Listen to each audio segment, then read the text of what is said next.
2 Crônicas, capítulo 32. 2 Crônicas, capítulo 32.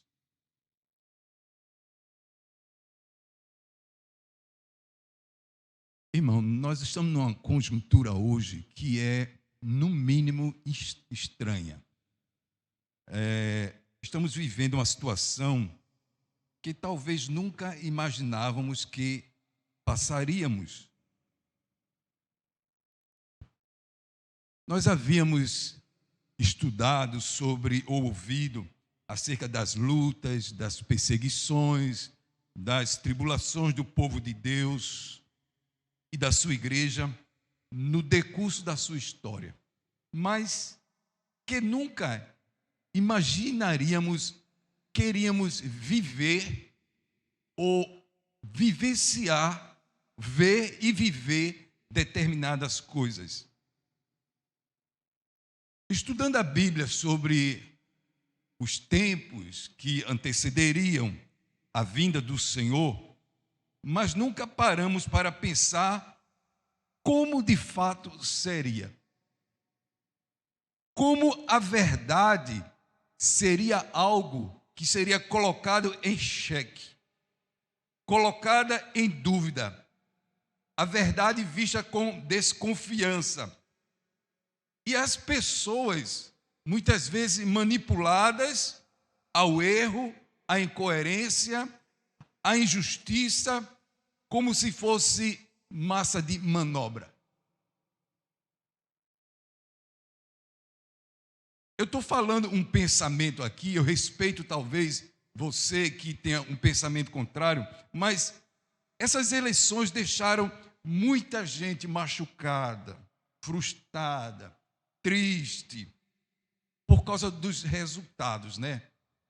Mas Deus, na sua soberania, Ele é quem permite os fatos. Eu gostaria de fazer uma breve análise antes de nós começarmos o estudo bíblico desta manhã. Em primeiro lugar, grande parte da igreja brasileira estava orando e intercedendo pelo pleito favorável àquele que defendia os princípios de Cristo, bíblico cristão. Existiam e existem várias profecias de avivamento para a nossa nação e para a igreja brasileira sobre ser um celeiro de missões para a pregação do evangelho para o mundo, de o Brasil ser um celeiro de alimentos para várias nações. E essas profecias elas foram feitas por homens e mulheres de Deus quando lhes foram reveladas em momento de oração com Deus. Mas talvez esse não fosse o melhor momento para o cumprimento dessas profecias. Talvez o povo de Deus ficasse muito orgulhoso, estavam muito ostensivo, talvez precisasse de mais humildade. Porque, irmão, as profecias de Deus, elas acontecem no tempo de Deus e dentro da sua soberania, vontade. Mas, por outro lado, a igreja estava dividida. Embora professando a mesma fé no Senhor Jesus Cristo, pertencendo ao rebanho do Supremo Pastor, mas todos não estavam olhando numa mesma direção. Muitos, em vez de olharem para os princípios e valores de Cristo, que a igreja defende, que a igreja ensina, que ela procura viver, muitos estavam seduzidos pelo síndrome de Procrustes. E o que é isso? É quando a grande mídia se responsabilizou de relacionar tudo o que era ruim e tudo o que era mal na pessoa do presidente, deixando de de maneira que as pessoas passaram a odiá-lo sem nenhum motivo. Sem nenhum motivo.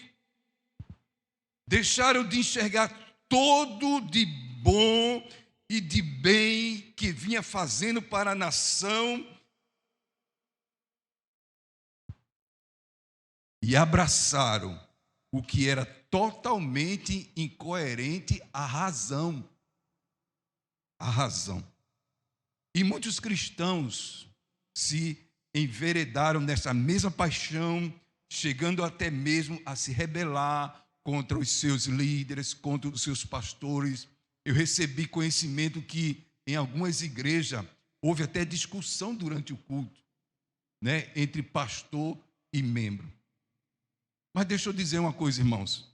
A verdade é que Deus é Deus.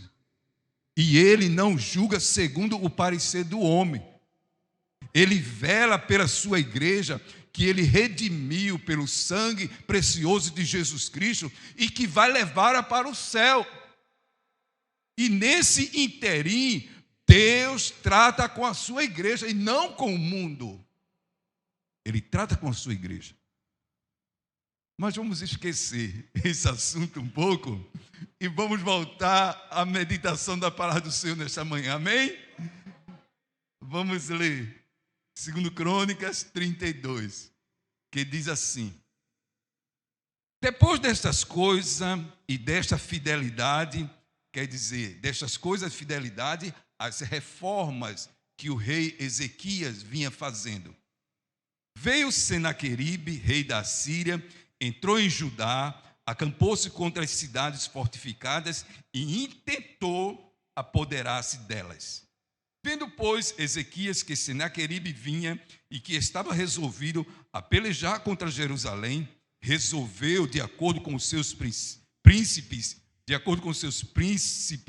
e os seus homens valentes, tapar as fontes das águas que havia fora da cidade, e eles o ajudaram.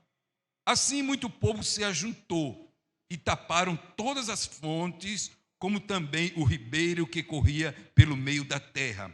Pois diziam: porque viriam os reis da Síria e achariam tantas águas. Ele cobrou ânimo, restaurou todo o muro quebrado e sobre ele ergueu torres. Levantou também o outro muro por fora, fortificou a Milo na cidade de Davi e fez armas e escudos em abundância. Pôs oficiais de guerra sobre o povo, reuniu-os na praça da porta da cidade e lhes falou ao coração, dizendo: sede fortes e corajosos, não temais, nem vos assusteis por causa do rei da Síria, nem por causa de toda a multidão que está com ele, porque um há conosco, diga um há, aleluia, conosco maior do que o que está com ele. Com ele está o braço de carne, mas conosco o Senhor nosso Deus, para nos ajudar e para guerrear nossas guerras. O povo cobrou ânimo com as palavras de Ezequias, rei de Judá. Depois disto, ainda não fecha agora não.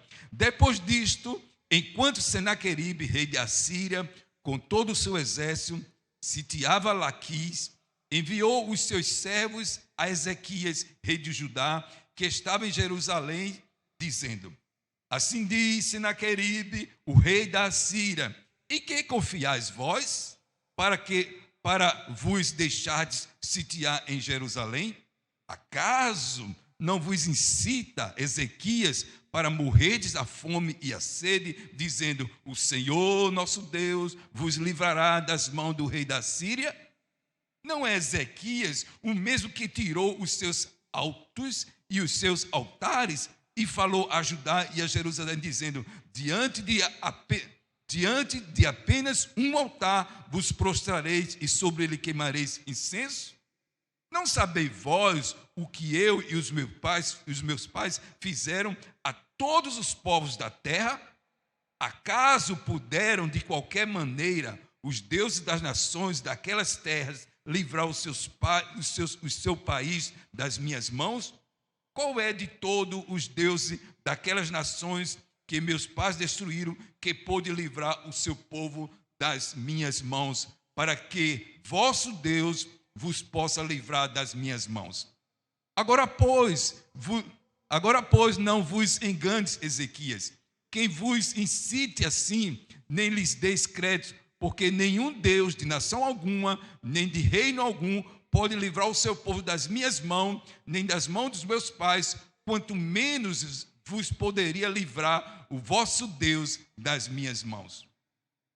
Os servos falaram ainda mais contra o Senhor Deus e contra Ezequias, seu servo.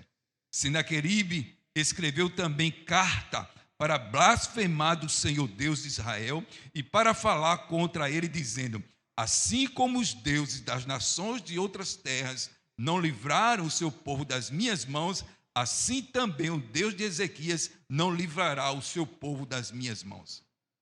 Clamaram os servos em alta voz em judaico contra o povo de Jerusalém, que estava sobre o muro, para os aterrorizar e os perturbar para tomarem a cidade. Falaram do Deus de Jerusalém como dos deuses dos povos dos povos da terra, obra das mãos dos homens. Porém, o rei Ezequias e Isaías, o profeta, filho de Amós, oraram por causa disso e clamaram ao céu. Então o Senhor enviou um anjo que destruiu todos os homens valentes, os chefes e príncipes do arraial do rei da Síria, e este, com o rosto coberto de vergonha, voltou para a sua terra. Tendo ele entrado na casa do seu Deus, os seus próprios filhos ali o mataram à espada. Assim livrou o Senhor a Ezequias e os moradores de Jerusalém das mãos de Senaqueribe, rei da Síria, e das mãos de todos os inimigos, e lhe deu paz por todos os lados. Amém. Uma leitura bem longa, né? Você já pode marcar como sendo a do seu dia hoje, a leitura do dia. Mas vamos contextualizar para a gente entender o que nós lemos. Acais, o rei Acais começou a reinar em Judá com a idade de 25 anos e reinou por 16 anos. Foi um dos piores reis que reinou na nação de Judá, porque ele não andou nos caminhos do Senhor. Ele adorou imagens, queimou seus filhos no fogo ao deus Moloque, queimou incenso a esses deuses, fechou as portas do templo, acabou com a celebração da Páscoa e muitas outras coisas mais. Mas assim que ele morreu, começou a reinar no seu lugar o seu filho Ezequias. Ezequias estava com 25 anos. Ezequias foi totalmente o contrário do seu pai.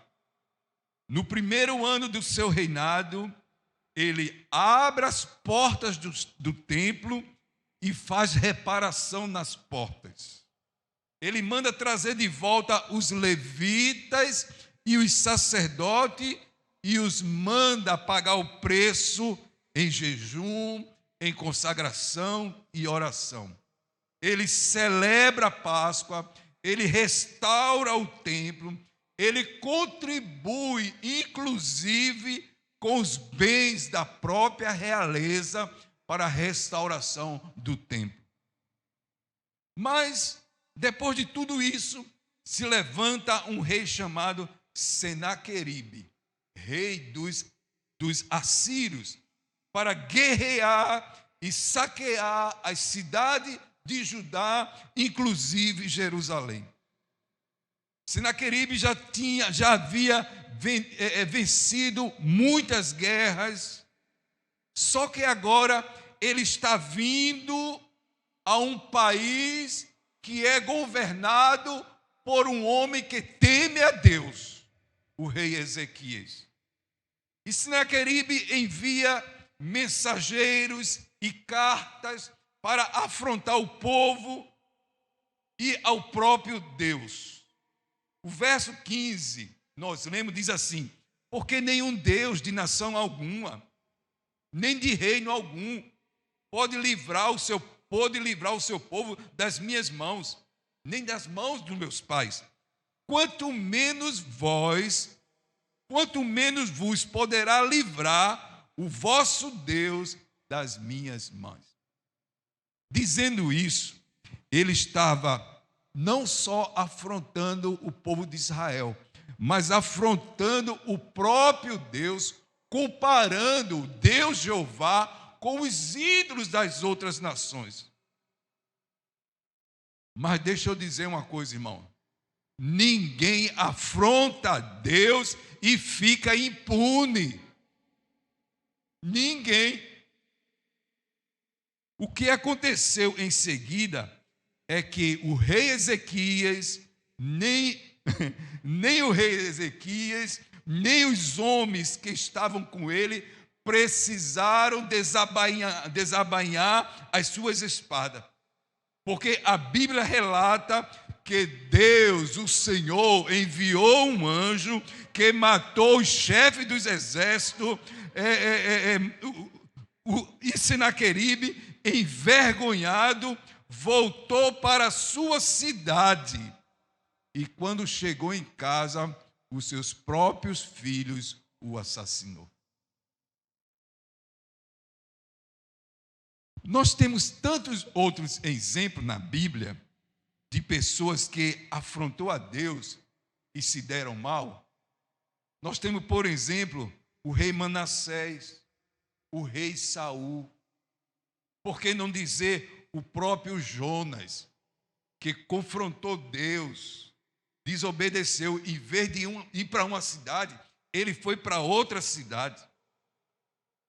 Mas eu quero lembrar aos irmãos que, independente, como o pastor já falou aqui, de qual fosse o resultado dessas eleições, a igreja brasileira não seria mais a mesma.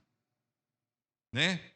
Eu digo isso porque, mesmo antes desse evento, as igrejas estavam sendo invadidas e o povo de Deus afrontado.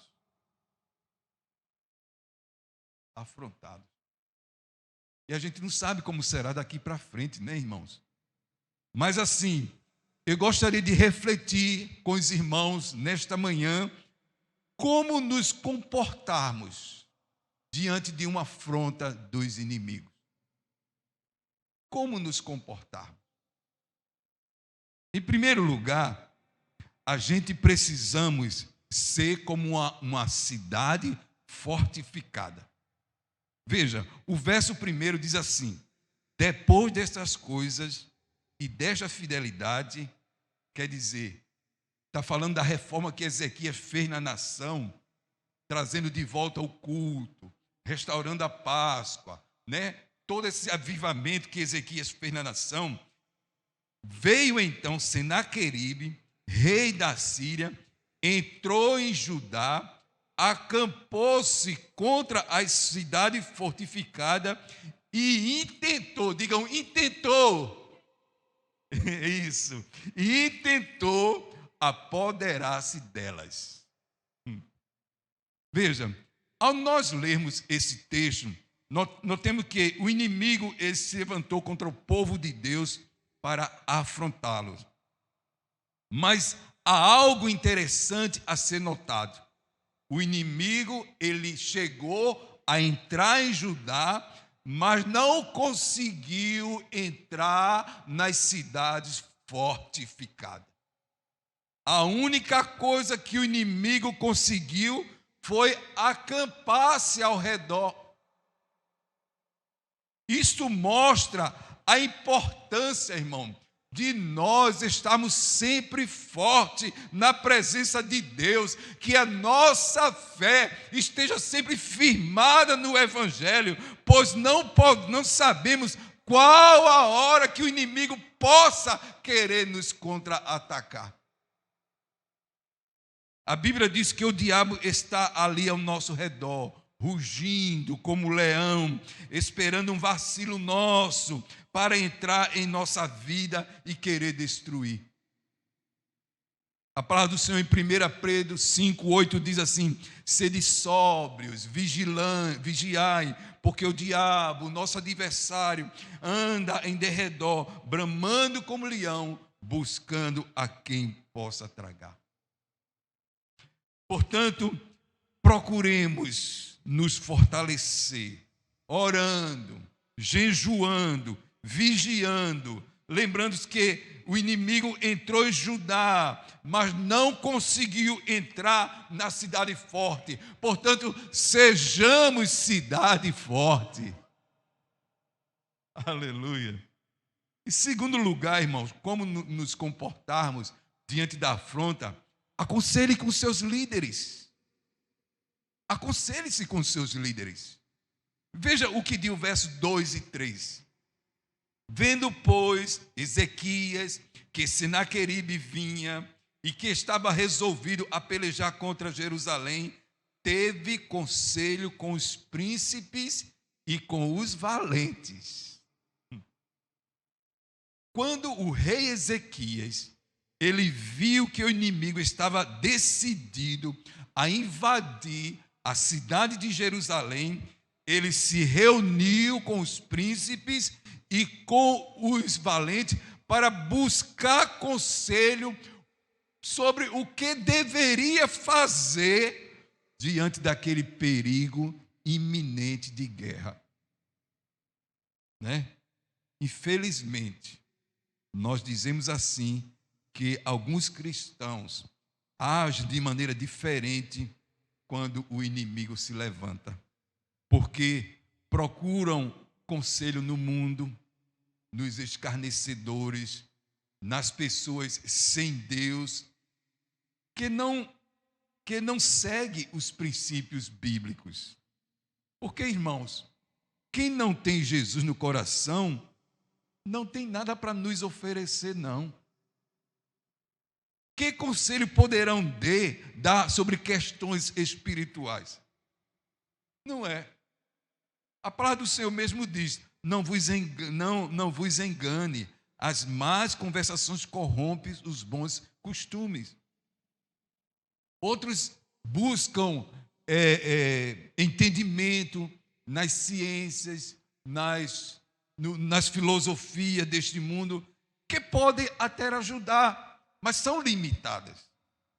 Mas Ezequias, ele foi sábio, ele se aconselhou com os príncipes e com os valentes. Contextualizando isso, irmãos, nós diríamos que quem são esses príncipes e valentes? Contextualizando, nós diríamos que são os pastores, que são aquelas pessoas mais experientes, mais maduras, mais espirituais que tem na igreja, que podemos buscar ajuda em oração, buscar ajuda através de conselhos da palavra para decisões difíceis na nossa vida. Amém, irmãos? Em terceiro lugar, tape as fontes fora da cidade. O verso 3, continuando o verso 3. Para que se tapasse as fontes das águas que havia fora da cidade, e eles o ajudaram. Todas as fontes que estão fora da palavra de Deus devem ser tapadas. Principalmente aquelas fontes que produzem pecado. Aí eu pergunto, quais as fontes fora da palavra em sua vida que pode alimentar o inimigo? Deixa eu dizer algumas: vício, mágoas, orgulho, fofoca, a infidelidade para com Deus, filmes imorais, negligência à oração e à leitura da palavra. Tudo isso nos enfraquece e fortalece o inimigo. Porque alimenta o inimigo e nos enfraquece. Se há uma fonte que alimenta o inimigo na sua vida, tape agora. Tape agora. Mas faça provisão de Deus na sua vida. Os açudes, as fontes ficavam fora da cidade de Jerusalém. Foi o que eles fizeram. Certamente eles encheram suas cisternas e taparam as fontes. Ele não sabia quanto ia durar o cerco, mas eles preferiram tapar as fontes para que o exército inimigo não saciasse a sede nas águas dele. Ele disse: Deus proverá para nós quanto tempo vai nos sustentar. Devemos tapar, irmãos, as fontes que estão fora da palavra, mas fazer provisão de Deus para nossas vidas. Em quarto lugar, veja as batalhas sobre uma perspectiva positiva. Poxa, a gente está na guerra, está na batalha, aquela coisa ainda. E como é que a gente vai ver positividade nisso? É o conselho. Veja a batalha com perspectivas positivas. Versos 7 e 8. Diz assim: sede fortes e corajosos, não temais, nem vos assusteis por causa do rei da Síria, porque há um maior conosco do que com ele. Com ele está o braço de carne, mas conosco o Senhor nosso Deus, para nos ajudar e para guerrear as nossas guerras. Irmãos, existem duas maneiras de ver as coisas. Elas podem ser vistas sobre uma perspectiva positiva ou sobre uma perspectiva negativa. Mas, infelizmente, alguns têm sido vencidos em suas batalhas espirituais contra o inimigo, porque não conseguem ver as coisas ou a guerra sobre a ótica de Deus. Sobre a ótica de Deus. Por exemplo, vejamos o caso de Jairo, né? Quando ele recebeu a notícia de que a sua filha já havia morrido e que ele não deveria mais incomodar o mestre. Quando Jesus ouve aquelas palavras dos mensageiros, Jesus diz para Jairo: não temas, crê somente, a menina não está morta, mas dorme. Vejam, irmãos, que os portadores da má notícia deram duas perspectivas negativas. Primeiro, ele disse assim: a tua filha está morta. Poxa, já matou Jairo ali. E a segunda, ele disse assim: não adianta mais incomodar o mestre. Como se Deus só tivesse poder se a menina ainda estivesse viva. Mas aí, a resposta de Jesus foi uma afirmativa positiva. Ele disse: não temas, crê somente, e ela será salva. Quer dizer, Jairo deveria crer para que a sua filha fosse salva. Aleluia. É mesmo assim. Tem gente que só vê as coisas pelo lado negativo, né? Poxa, aí quem está escutando vai defiando ali, parece que vai morrendo, e aí o outro vai massacrando ali só com coisa negativa. Não, irmão, Deus está com você, Ele vai te dar a vitória, Ele é Deus, Ele é o nosso dono, Ele cuida de nós. É outra perspectiva. Ezequias também, ele via as coisas pelos olhos da fé, e por isso ele semeou fé no coração do povo, que descansou nas suas palavras e resistiram à afronta do inimigo. Seja cada um de nós, irmãos, também otimista e não desista de lutar. É interessante que Ezequias, antes de o exército inimigo chegar, ele disse: olha, Deus está conosco, seja forte, seja corajoso. Se ele disser alguma coisa, fique calado, é a palavra dele, mas Deus está conosco. Aleluia. E aí eles falaram, quando os mensageiros de Senaqueribe chegou, eles falaram na língua judaica para o povo entender, para revoltar o povo. Mas como Ezequias já havia instruído ele, ficaram tudo caladinho. É a sua palavra.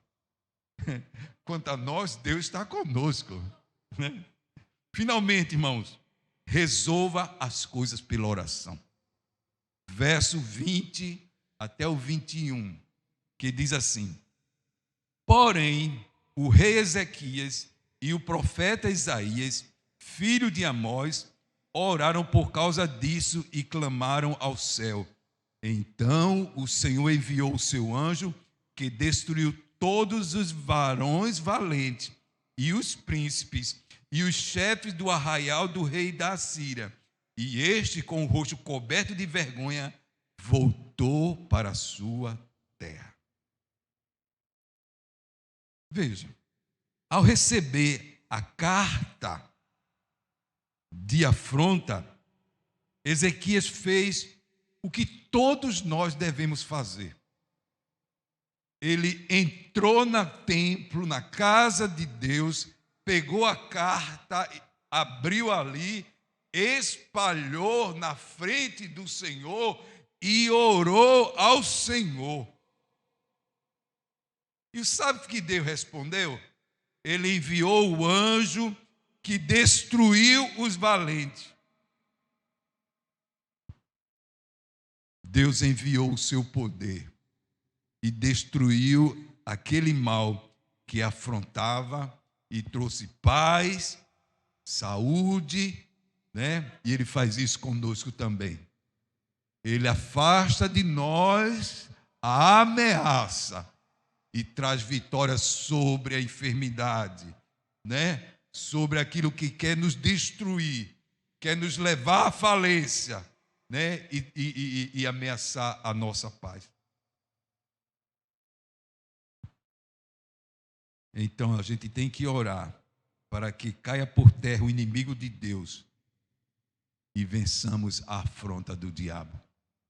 Finalmente, irmão, concluindo, queremos ainda ler o verso 22, que diz assim: assim livrou o Senhor a Ezequias e aos moradores de Jerusalém das mãos de Senaqueribe, rei da Assíria, e das mãos de todos os inimigos, e lhe deu paz por todos os lados.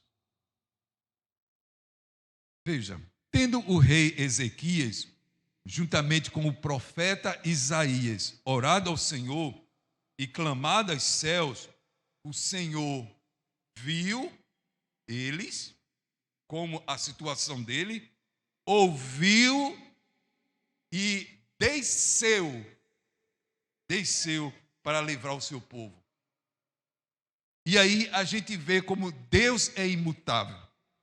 Ele continua fazendo as suas intervenções de libertação. Como ele foi com a nação de Israel, ele vai continuar com a sua igreja, irmãos. Deus vê a aflição do seu povo. E afrontar o povo de Deus é afrontar o próprio Deus. Porque a igreja é dele. O Senhor, ele não está longe, nem indiferente ao seu povo. Ele a tudo vê, ele a tudo sonda e ataca, e aquilo que ataca o povo de Deus, também declara guerra a Deus. Ele é o nosso defensor, irmãos. Em segundo lugar, ele ouve a oração do seu povo. Ele escuta o clamor do seu povo. Assim como nada fica escondido diante dos seus olhos e despercebido, também nenhuma palavra de lamento ou de súplica passa despercebida diante do Senhor. A oração, ela une a nossa fraqueza com a onipotência de Deus, de maneira que um crente de joelho é mais forte do que um exército. Aleluia! Porque é Ele que se move em nosso favor, irmãos. E finalmente, Ele não só vê, Ele não só escuta, mas Ele desce para livrar o seu povo. Aleluia! Deus enviou seus anjos e destruiu 185 mil soldados assírios para salvar os moradores de Jerusalém. Deus também enviou 10 pragas sobre o Egito para libertar o seu povo. O nosso Deus, na cruz do Calvário, pelo sacrifício de Jesus, também nos livrou do pecado e da morte. E hoje nós estamos caminhando para a pátria celestial, irmãos. Aleluia! Portanto, meus irmãos, sede fortes e corajosos. Não temais, nem vos assusteis por causa das coisas que porventura haverão de vir sobre a igreja ou sobre a nossa nação. Porque um há que está conosco maior do que o que está no mundo.